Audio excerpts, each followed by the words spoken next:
Subscribe now and press the bell icon. Never आज हम लोग बात करेंगे केवीएस में इंग्लिश विषय से क्या पूछा जाता है उसके बारे में। केवीएस में दोस्तों इंग्लिश से ज़्यादा कुछ तो पूछा नहीं जाता है, लेकिन जो चीज़ पूछी जाते हैं उसके बारे में हम लोग डिटेल से जानकारी लेंगे और क्या क्या पूछा जाता है, कैसे पूछा जाता है, उसके बारे में हम लोग डिटेल से बात करेंगे। तो सबसे पहले देखते हैं syllabus of English for KVS examination. दोस्तों जनरल इंग्लिश में क्या क्या पूछा जाता है उसके बारे में हम जानते हैं। Verb, tense, subject verb agreement, articles, comprehension, fill in the blanks, adverb, error correction, sentence rearrangement, unseen passage, vocabulary, antonyms, synonyms, grammar, items and phrase etc.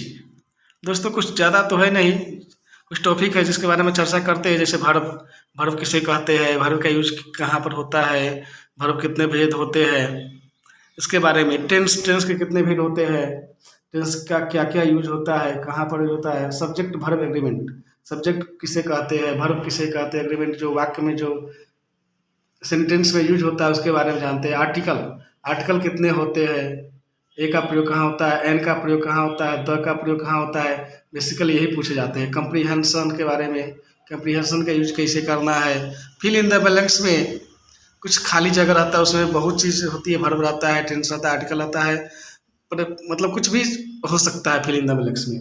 Adverb किसे कहते हैं, कितने भेद होते हैं, इसके बारे में जानते हैं। एरर करेक्शन मतलब कुछ वाक्य दिए होते हैं, उसमें कुछ पार्ट एरर होते हैं, उसके बारे में जानना होता है। आगे है सेंटेंस रीअरेंजमेंट। सेंटेंस में वाक्य में कुछ शब्द दिए होते हैं, कुछ वर्ड दिए होते हैं जो इधर का उधर होता है, उसको अरेंजमेंट करना होता है जो सही लगे। उसके बाद अनसीन पैसेज, कुछ पैसेज होती है उसको मतलब कि उससे रिलेटेड क्वेश्चन होती है, पैसेज को पढ़ के उससे आंसर देना होता है। कुछ वोकैबुलरी होती है।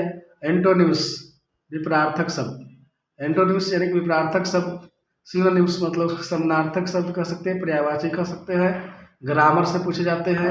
आइटम्स फ्रेज होता है, मुहावरा होता है, सब जाता है। दोस्तों तो केवीएस के एग्जाम में इंग्लिश से कुछ खास तो रहता नहीं है, बहुत कम है। यदि सही से तैयारी की जाए तो केवीएस के एग्ज़ाम में इंग्लिश में 10 में 10 मार्क लाया जा सकता है।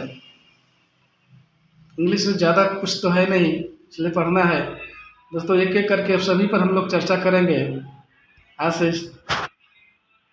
इस बात में आगे जो है ना, आगे अगले चैप्टर में पढ़ेंगे। तब तक के लिए धन्यवाद।